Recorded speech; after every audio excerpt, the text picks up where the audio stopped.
Hello, fellow quarantine individuals. I've decided to do a lecture series. I'm going to be using my mythology slides from Front Range Community College fall semester 2019, just to give you an example of some of the things that I did as a professor of the humanities. Um, I am interested in finding out what the local scholars that are home from school, stuck at home with their parents, if you have any history needs or literature or philosophy, let me know. Leave a message in the comment and I will start brainstorming some lectures for you. So what we have here is the introduction lecture that I gave to all of my scholars for mythology, Hum 115. And I'm just going to run through these slides, try to make it appropriate for everyone that's stuck at home and maybe they're tired watching Netflix, although that will last for a while. But if you want something different, check out some lectures. Today we're going to mainly talk about what myth is. Also, if you're new to online instruction, I might be able to sneak in a few tips about how you can reach your students whenever you're not able to see them face to face. So who are you? Well, that's Absalom. Some of you know I wrote my master's thesis on Lewis Carroll and Charles Darwin, so a lot of times I call on Alice in Wonderland characters to help me get my points across. So I am Angela Schaefer, for those of you who do not know.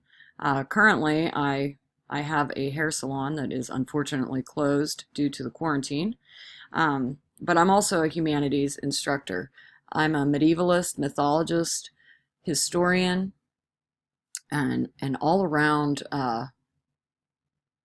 pretty big on the great minds. I love to research, I love to read, I love to critically think. So in class, I would tell my scholars that they could call me Madame or Madame Instructor. And here's my credentials.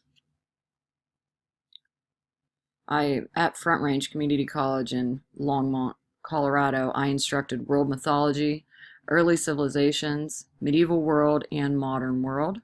So pretty much covered the breadth of humanity, really. I also did some prehistory in my early civ class. I took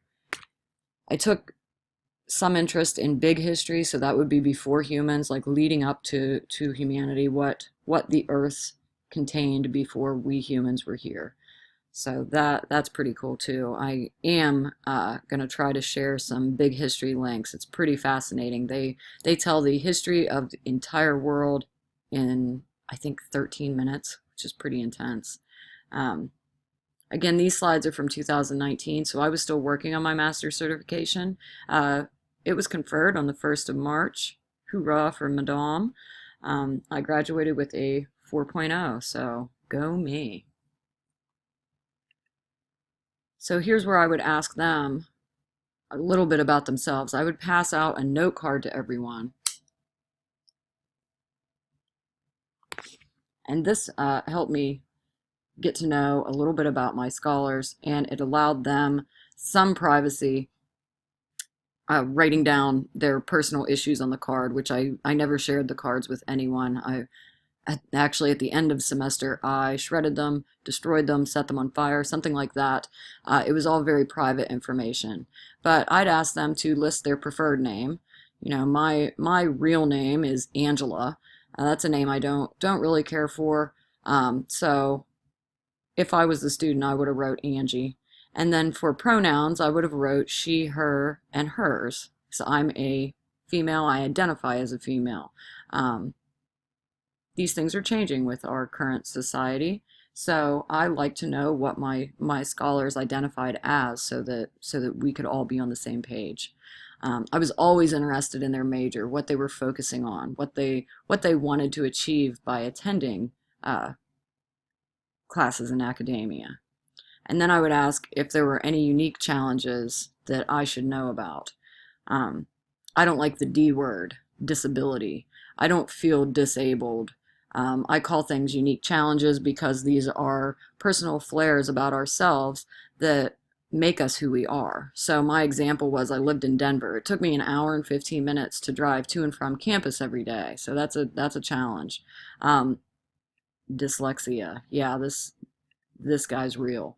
I usually catch myself whenever I'm writing, but my scholars could see me write on the board, so I felt that I needed to share with them that sometimes my dyslexia would surface, but I always offered them the opportunity to correct me. So I don't want to be wrong. If I can be corrected, I appreciate that. I want to catch myself. I'm not offended at all.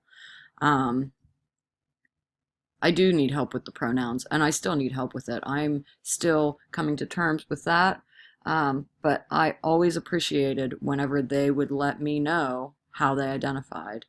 The pantheon of interest, this is a good one because not very many people know what the word pantheon means. That's kind of like family or group. So just the top pantheons that people typically picked in my class: Greek, Egyptian, Celtic, Norse. So there's different families, I guess you could say.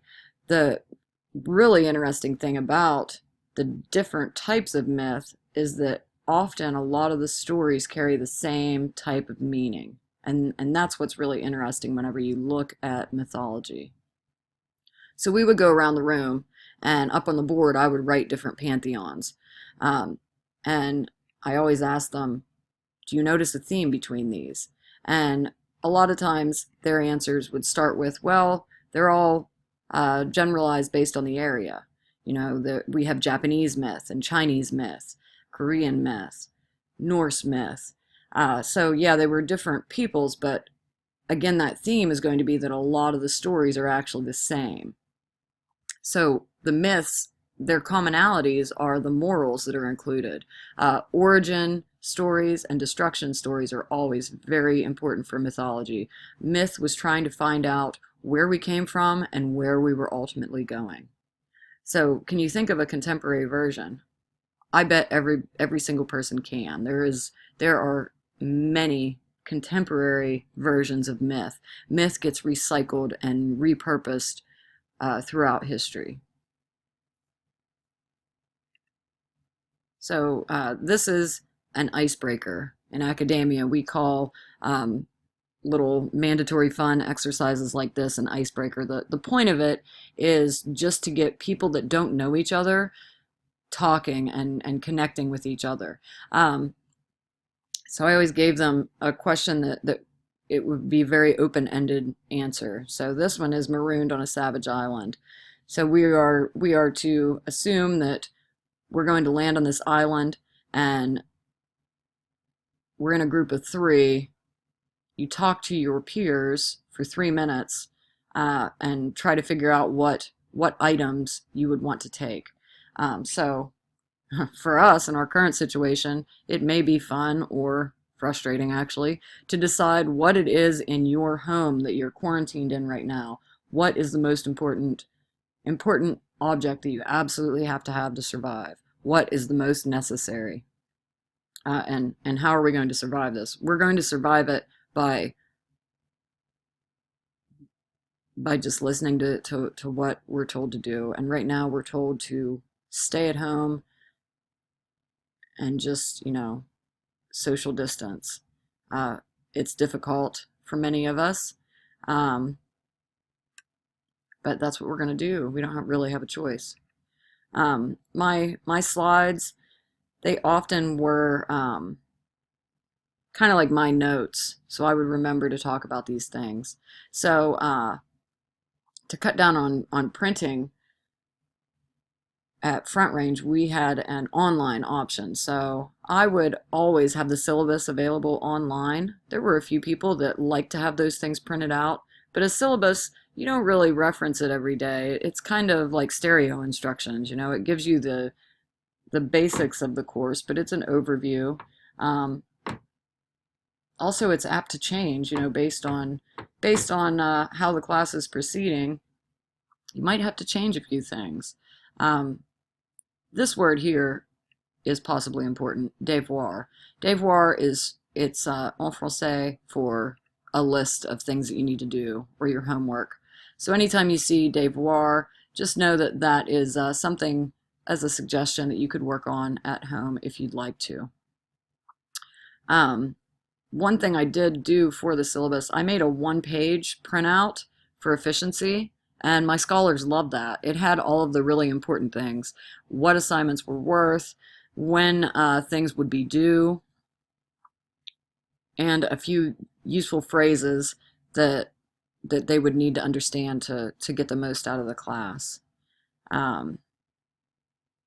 Also, I put some humanities tips in there. So writing an essay is really no small feat. I'm used to it. I write essays, and I've been writing essays for many years, but it was very helpful for me to create that humanities tip sheet because it really made me evaluate my process and try to remember what it was like to learn how to write an essay.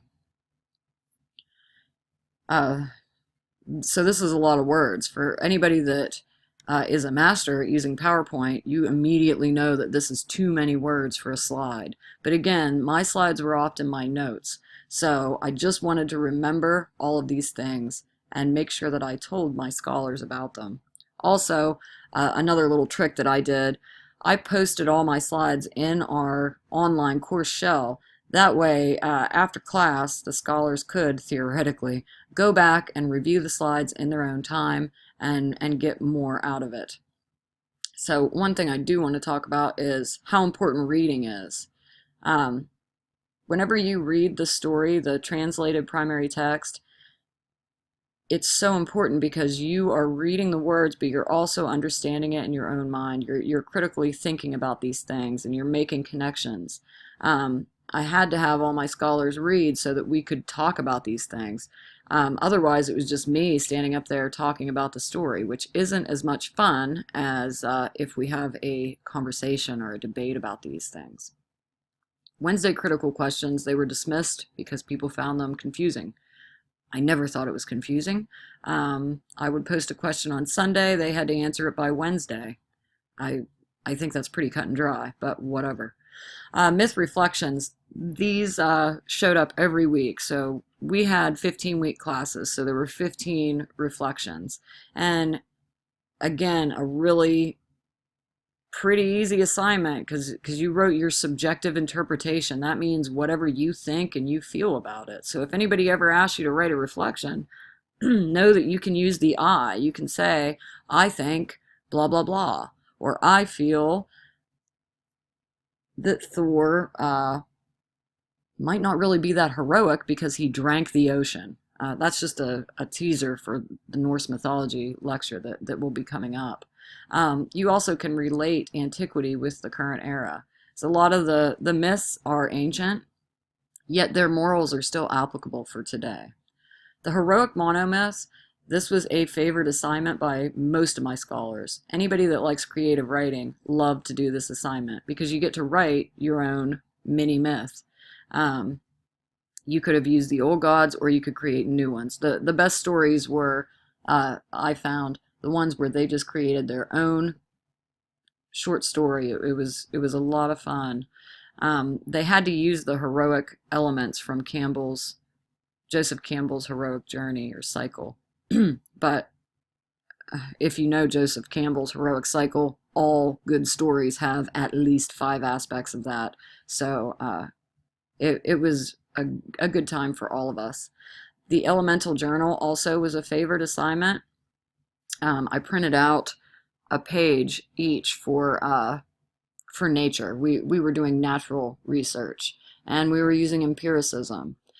So what we would do, just like the naturalists did in the 17th or 18th century, we would go out into nature and see what those things meant to us. So earth, air, fire, water, what do those things mean to you? How do you connect with them? We'd just write like a brief 1 page. Some people did poetry, some people stuck with images. The point was to connect with nature. So that might be a great unofficial assignment for all of us to do. Just whenever the weather warms up a little bit, let's get out there, man, and just, try to see what the universe is sharing with us. Not the favorite project for everybody, but I love a research project. But then again, I'm a researcher and a big history person, so I love to research. I love to read primary texts. I'm not too crazy on secondary research because secondary research is somebody else's opinion about the primary text. I like to get in there and really face off with that original work in the translated version, of course, and try to figure out what those things mean to me and how I can connect with them. That's when I usually find the most interesting aspects. So here's some more clarification on what we do in class. I often called them thought experiments. I love thought experiments. Thought experiments oftentimes theorize the impossible. So I created at least 12 situations for my myth class. And what we did was displace the self and time travel. Yeah, we like totally went back in time. We'd go into a certain situation. The French Revolution's an easy example. Most people know what that is. I would give everyone a roll card, and they had to know the environs of the time. So they had to know how people behaved, what was appropriate, how you could handle different things. And all of this was inspired by Albert Einstein. He recommended, as a great mind, he recommended that we try to solve things that really are impossible. Because if you can solve the impossible, then the possible is no longer scary. Let me see, adaptive learning. This was a challenge for some of my scholars. They liked to know exactly what was going to happen. But I'm hard to tack down, as the semester would progress. I would learn something new. I'm always learning something new, and the moment that I found something that I thought would work in my class, I totally implemented that. So they had to understand that things may change, it may alter, and that's true for reality. We may have a specific plan that we want to follow, but then guess what? Then we get quarantined and we've got to find time or find something to do with all this time that we're left with. So, things aren't always cut and dry. Sometimes we have to change. That's the beauty of evolution. It wasn't necessarily the strongest species that survived. It was the species that was able to adapt with their environs. So, always be aware of that. Contract grading. Of course, this does not apply to us for the quarantine busy work that I'm sharing with you, but it's a good idea. I think I really enjoyed it, and the scholars that took me up on the offer, they benefited from it as well. So contract grading was not my idea, but it was something that I learned in a conference. So I drew up a contract that clarified and told all of my scholars the highest grade you can get by points alone is a B. Because a B is a good grade. If you want an A, or if you want exemplary status, then that means you need to do exemplary effort. They would schedule with me. They would make it a private appointment with me, and we would talk about 10 to 15 minutes, sometimes longer, depending on how in-depth the scholars wanted to go. But their point was to say, this is what I've done all semester, this is why I deserve a higher grade, and here are my examples. It's so important because in real life, when's the last time your boss just walked in out of the blue and said, hey, here's a bonus? They don't. You have to argue for yourself. You have to defend yourself. So this was a good practice. I did see some people that were very intimidated by this. They felt that points alone should give them a high grade, and that was fine, and they ended up getting a B as the highest grade they could attain. You need to defend yourself. That's true. It's just an absolute truth. So contract grading was really cool, and it was a lot of fun for me at the end of semester to meet with the scholars that did defend themselves. So they were able to go up one letter grade. If by points alone they had a B, then they were able to attain the A. If they had a D, the highest they would be able to get would be a C. But if you can go from a D to a C based on your argument alone, then I believe that you deserve that. There were a lot of instructors on campus that were super curious about how my process came out, and I was really pleased with the outcomes. Um, the scholars that did attain the A, they were pretty clear about how the student learning outcomes were applied within their own work. So Desire to Learn, this was the online platform that Front Range used. This is very important, and I hope that if schools do not already have an online platform, that after this quarantine they will. Because if you have an online platform available to your students, quarantine is not so much that big of a deal, because you can still contact each other, you can still post assignments. Like I said, I would post my slideshows after class every day, and I'd post links because I like them to watch little videos. Some people prefer to watch, they're more of a audio learner than a reader. So if I could post a documentary for them to listen to, they may get more out of that than just reading the chapter. Also, online you can submit your papers. I rarely accepted handwritten essays or handwritten work. No, no, no. This is the age of technology. We might as well use the internet and the programs that we have available. I always told my scholars, these things belong to us. They are for heightened learning. We might use them for games or watching movies, but the internet is for improving yourself. Use it properly.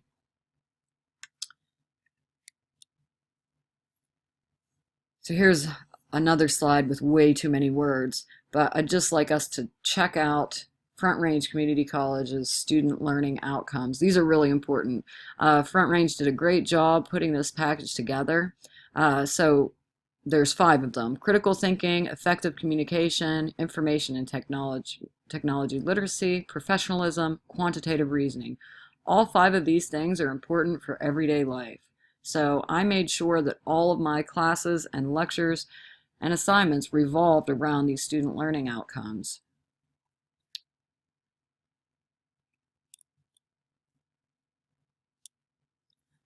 These were some helpful links. So whenever you watch the slideshow, if you hover above these, it would take you directly to the pages for these career and academic communities. And I think that was helpful for those scholars. If they knew their major, they could click on this and see what type of classes they still need.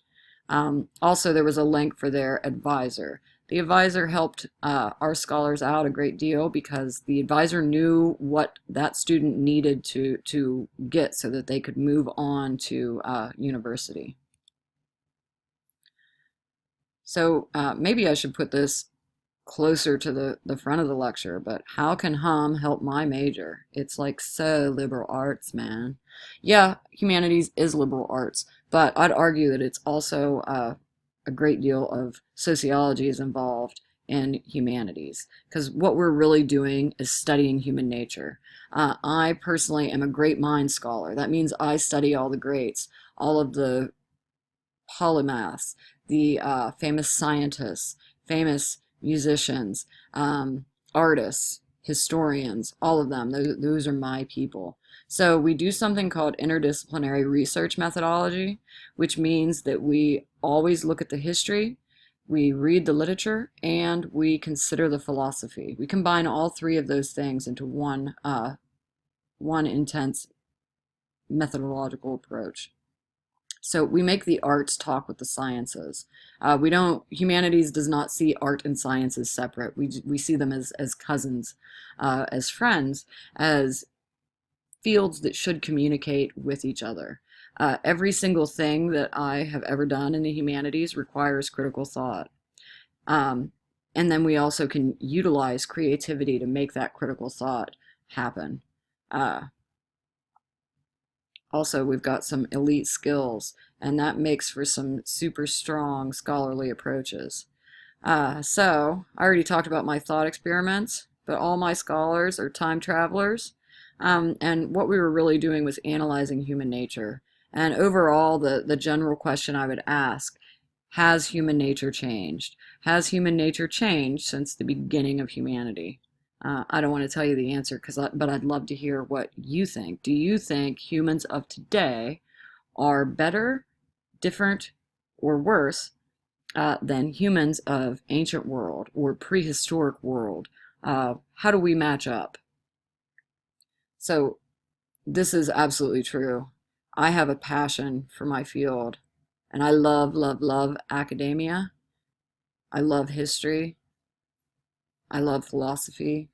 And I love literature. I mean, these things are important. So I was very into being an instructor, and my scholars could all tell. That's why I call myself a psychonaut history dom. So I dig history. It's so much fun. What is myth?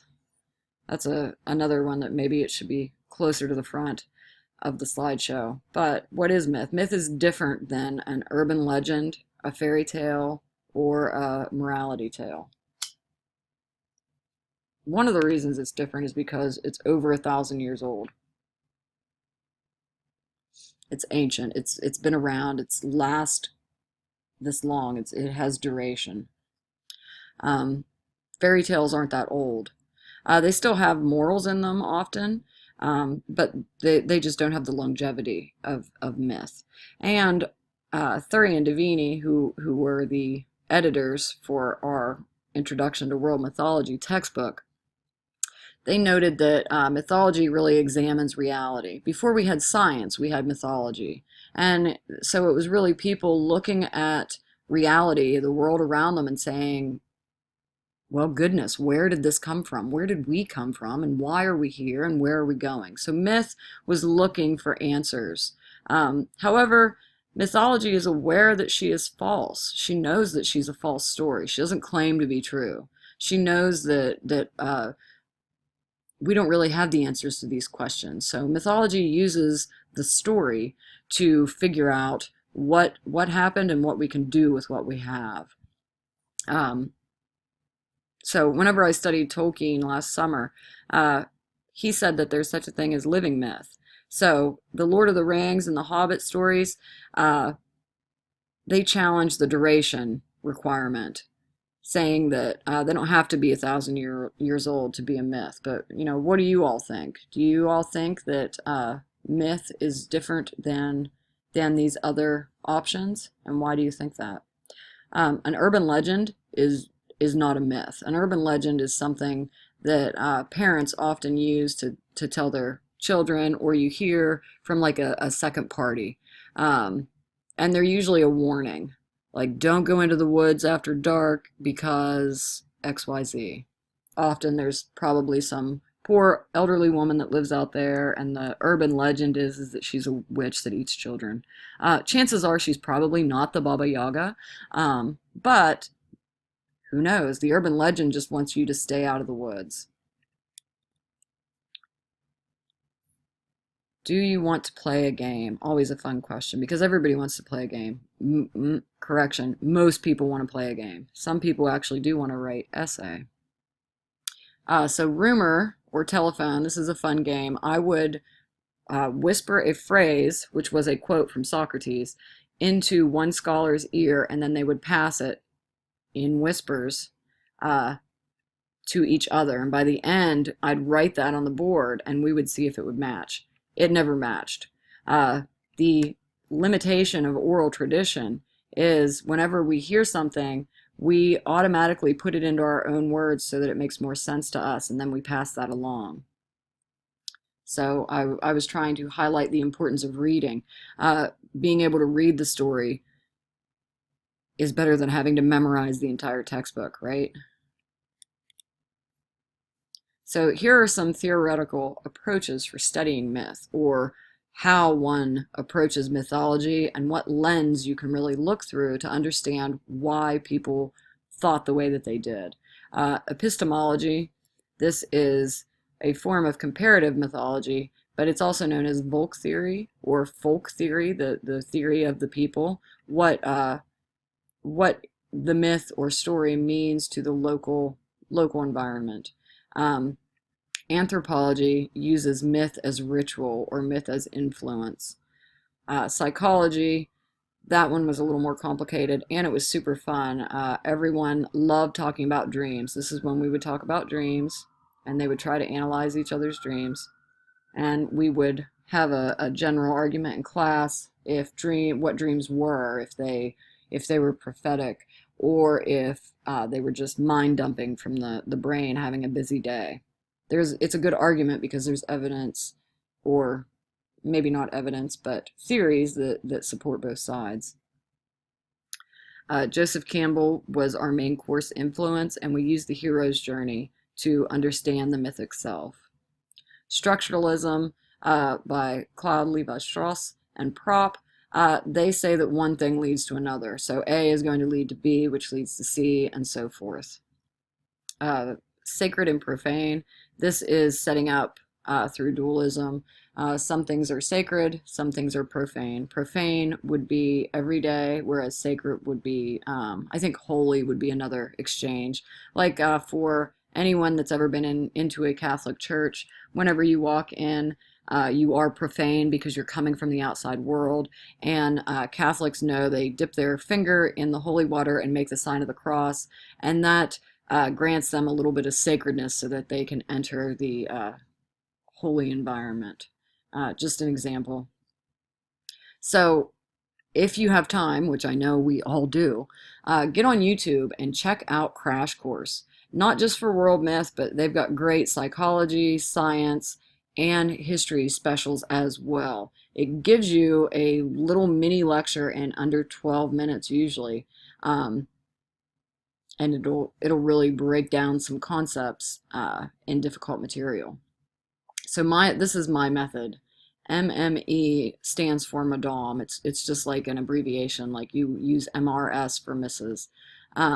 So Madame's method is every single story I read, every time I critically think about anything, I move from these three platforms. I always travel in threes. First, I ask the history. When are we talking? What year are we? What decade? What epoch? Who are we talking about, and where are they located? Because these different factors will affect what the story could actually be about.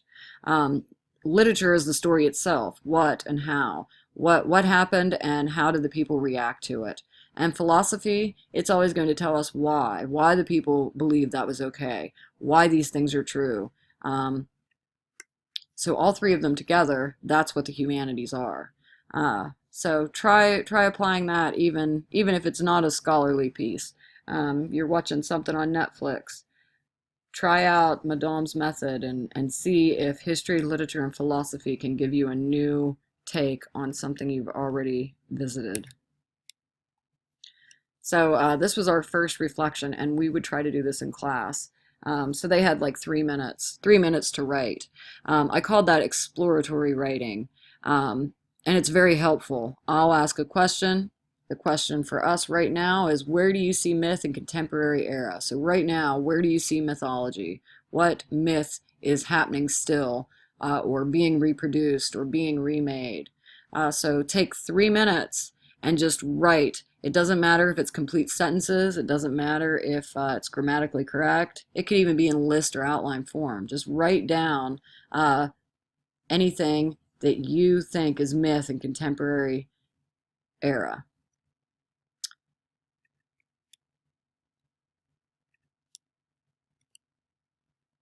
We're going to skip this. I already talked about that. Here's the devoir. So this would be the last slide in my slideshow. And it would tell them what they needed to read. So for their first assignment, they needed to go over that syllabus and check out what I expected from them and what was due. And then they needed to do a very brief 10-page reading on Norse creation from the textbook. But for all of you who don't have a textbook, I want to let you know that most of the things that I like to do are free readings available for you online. If you have if you're an iMac, you can go to the iBooks, and most of the great minds are there for free, so you can read them and not have to purchase anything. The Prose Edda by Snorri Sturluson is what was happening in this 10-page reading. So if you can, go ahead and try that out. So I'm going to type it here so you can go to iBooks. Snorri Sturluson is the author, and the title of the text is Prose Edda or the Younger Edda. So if you're interested in Norse creation, check out that text by Sturluson. What he did was combine some oral traditions in a written form, and he did it in the 13th century. So it's really cool. I read the Prose Edda so much, I do keep it on my phone. All right, well, I hope you have enjoyed this rather lengthy introduction lecture, but hopefully you caught some tips that might make your own online instruction a little easier to do and more enjoyable. If not, I hope you at least found out what myth is and what it's not. If you have any questions, leave them in the comments. Also, and this is really important, I am interested in creating little mini history lectures or literature lectures for the students that are at home with their parents, and maybe their parents have no idea how to break down some historical theory. I got you. Let me know the topic and I will hammer something out. All right, it was great creating this slideshow screencast for you, and I hope you enjoyed it. Have a great afternoon.